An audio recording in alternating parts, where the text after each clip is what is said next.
Hello and welcome once again to UOCTV, the student-run show just for the University of Cumbria. Yet again, I'm Paul Kemp. And once again, I'm Stephanie Kiewel. And now that lovable scoundrel Finney Strude is out of the country, don't worry, he's not in exile. It's time you got to enjoy the true creme de la creme of the UOCTV presenting team. Thank you.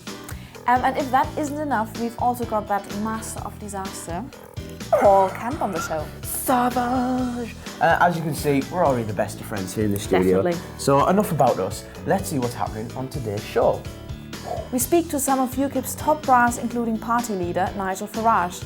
Fusehill Street students give us their opinions on the situation surrounding North Korea. Kieran Cooper joins us in the studio today to tell us about his new play, The Rise and Fall of Little Voice. We catch up with some of the volunteers who helped paint the Trinity Underpass. And to finish off, it's Laura Hodson with our What's On segment. Now you might think that being a small border city, Carlisle misses out on a lot of big things happening in politics. And while it's true that Carlisle might not be as much of a political hive as places such as London or Birmingham or Manchester, that doesn't mean we don't get a visit from some of the key players from time to time. That's true, Paul. That is true. So when we heard that the leader of the UKIP party, Nigel Farage, was in the area, we sent our man about town, Tom Dorsett, to catch a quick word with Farage and some of the other key UKIP figures. Let's see what they had to say.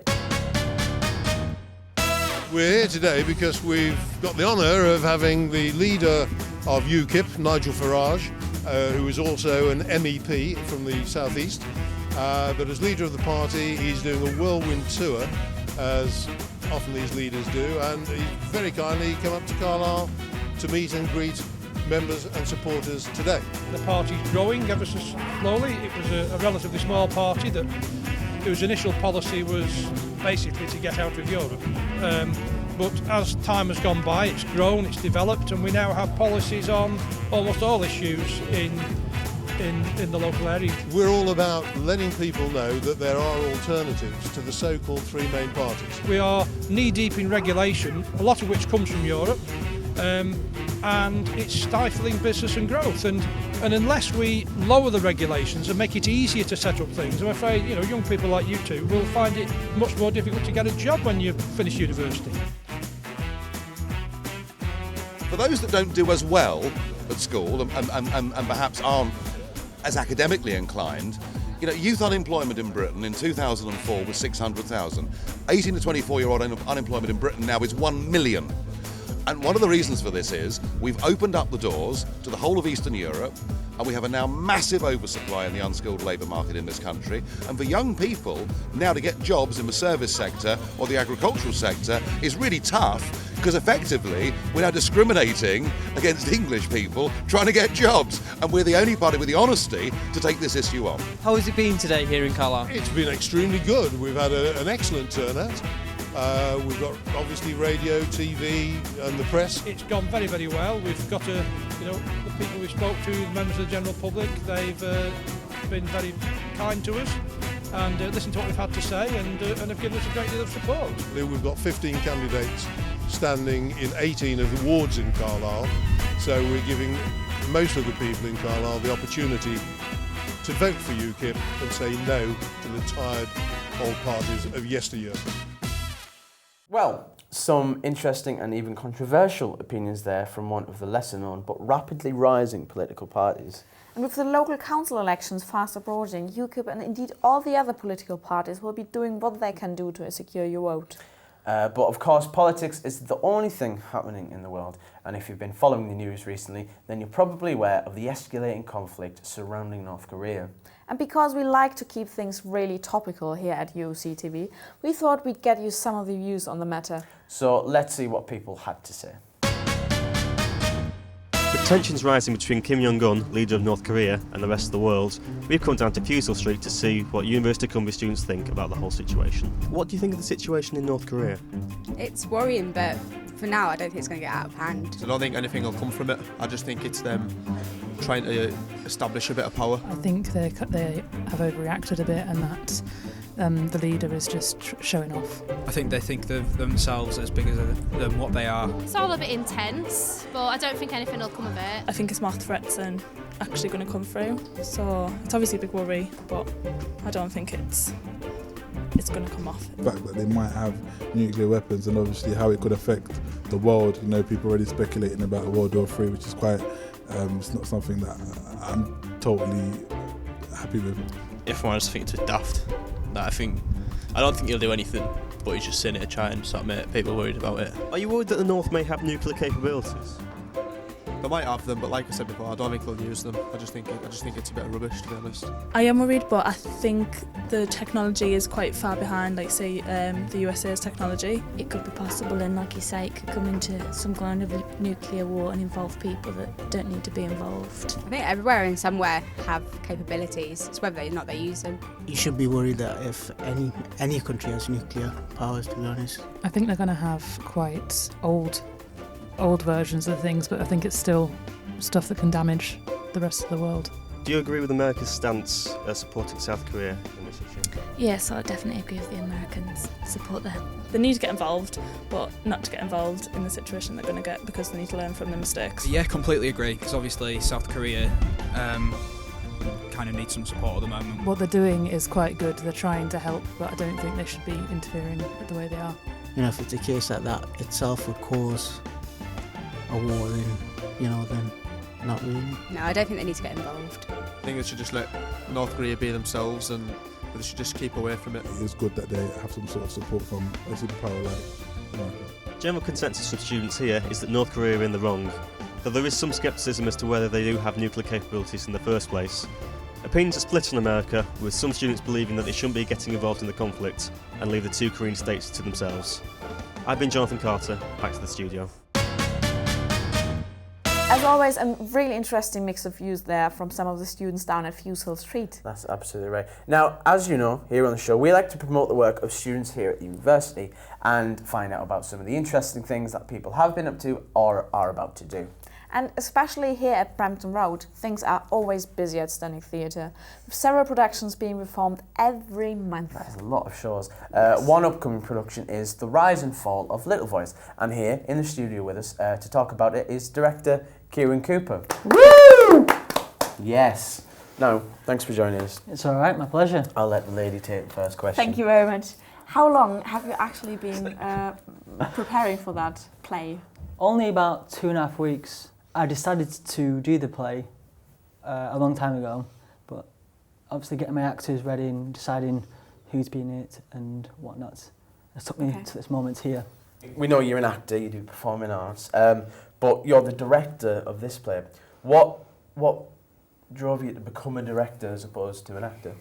Well, on the performing arts degree, you can do anything you want, and especially in third year, you can get marked on acting, singing, directing as part of your final.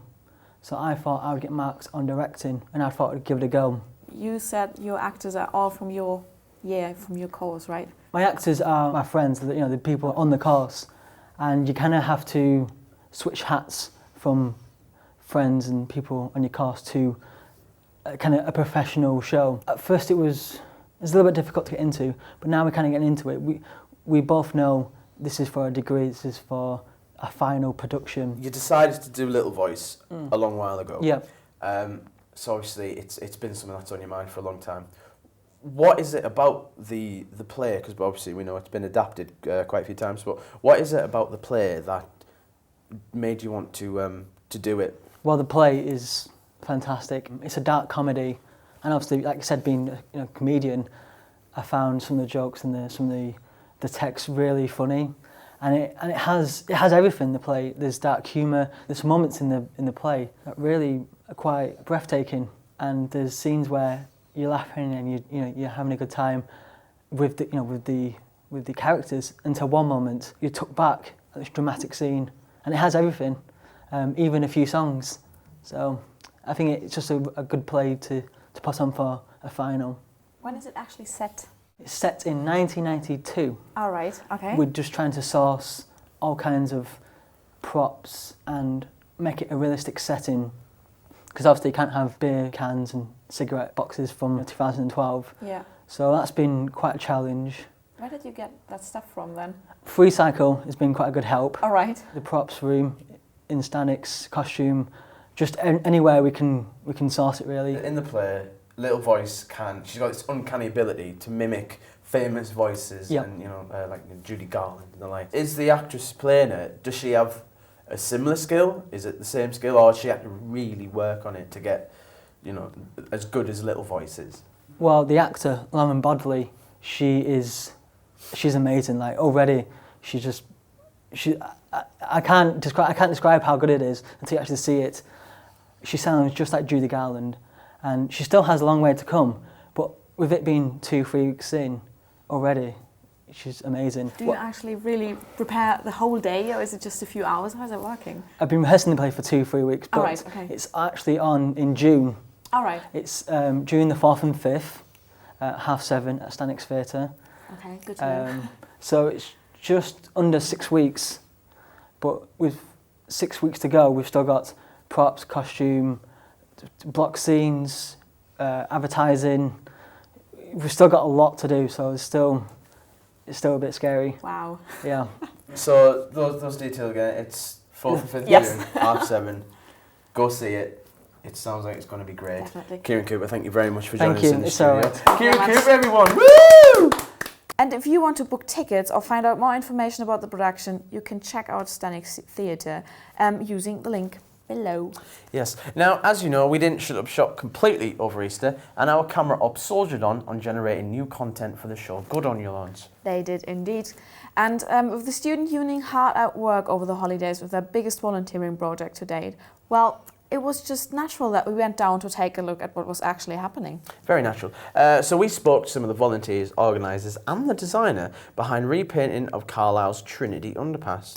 So let's take a look at how they got on.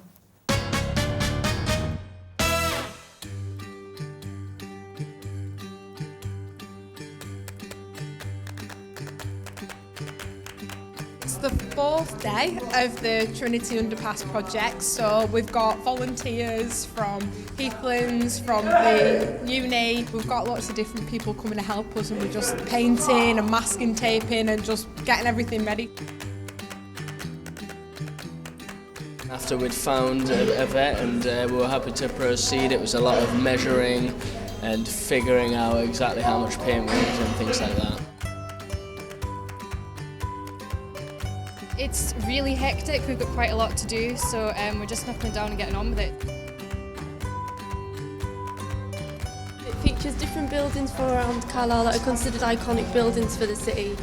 Like Dixon's Chimney, Town Hall, we've got the cathedral going on outside as well, and a train station along here too.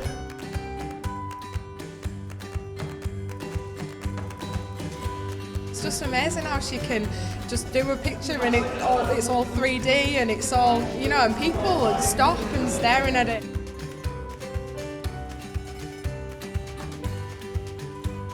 There's a lot of people already walking past, and the feedback you get back from people are generally saying, they're looking forward to it being finished and it looks really nice and it's bright in its area, so hopefully it'll pave the way for more things to be sorted.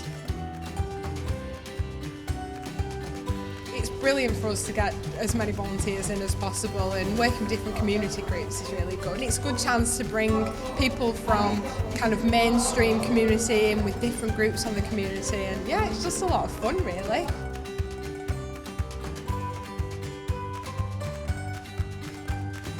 Need all the help we can get, so yeah, I'm really pleased to see them all down. Boosts morale as well. I think it's really nice, I love the colours in it, and it's to do with Carlisle, so it's nice to have something that people can look at and recognise really.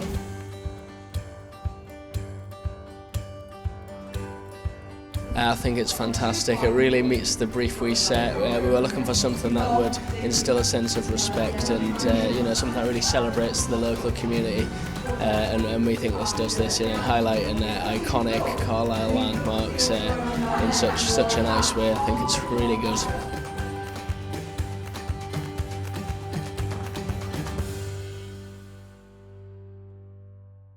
Well, they've now finished painting the underpass and they've done a terrific job. So if you want to check it out, and you really should, head on over to the underpass linking Trinity School to the city centre under Georgian Way.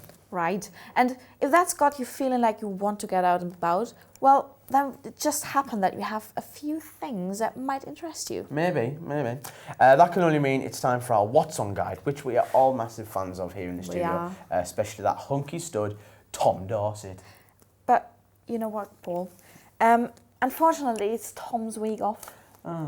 But anyway, we got a new presenter for the What's On guide. It's Laura Hodson. Laura Hodson, take it away, Laura. This Saturday, the Source Collective in Denton Home will be launching their new rock and indie night, Lucky Fingers. They'll be taking over the Source Cafe and playing your requests. There will also be a live band, Chemical Fiction, performing on the night. Entry is £3 and the event begins at 8 p.m. The Vaccines come to the Sand Centre on Saturday the 4th of May to promote their second album, Come of Age. Tickets are £20.35 and doors are at 7 p.m. One of Britain's best-loved comedians, Mickey Flanagan, comes to the Sand Centre on Sunday the 5th of May. The Sellout Tour comes off the back of commercial success of last year's show. Tickets are £22.50 and the show starts at 8 p.m. Carlisle's biggest indie night returns on May the 5th at the Brickyard. The event makes its monthly appearance and plays music by the likes of Pulp, The Smiths, Maccabees and many more. Entry is free before 11 p.m. or £2 after. On the 5th of May, the Uber House Music Night returns with their night and day courtyard party. The event at the Merienda, just off Fisher Street, will feature DJs such as Joris Vaughan and David Glass. Early bird tickets are £25 with regular tickets at £30. For house music lovers, this is a must. I've been Laura Hodson with your What's On guide. Back to the studio. And that brings us to the end of the show. But before you go, if you've got something you think we should cover, if you've got something you want to come in, sit down here on the couch and promote it, send us an email and tell us about it. And don't forget, we're still looking for people to join the UOCTV family. Yes. So if you think you've got what it takes to sit here in the studio with one of us, get in touch. In between of us, of course. Right in between, yes. And if you've got anything else you want to get in contact with us about, you can like us or follow us on either Facebook or Twitter. The details should be below. And because it's only traditional to indulge ourselves in a bit of shameless self-promotion here at UOCTV, if you're not following either of us on Twitter yet, our details are no doubt below. Now, I'm thinking I'm going to check out that university, Trinity Underpass. Yes. I'm going to make a cheap gag for cheap laughs because that's what I do. It's what I'm here for. I'm actually getting money for this? Good. All right. Well, if so, until then, until next time, that's a goodbye from us. Bye!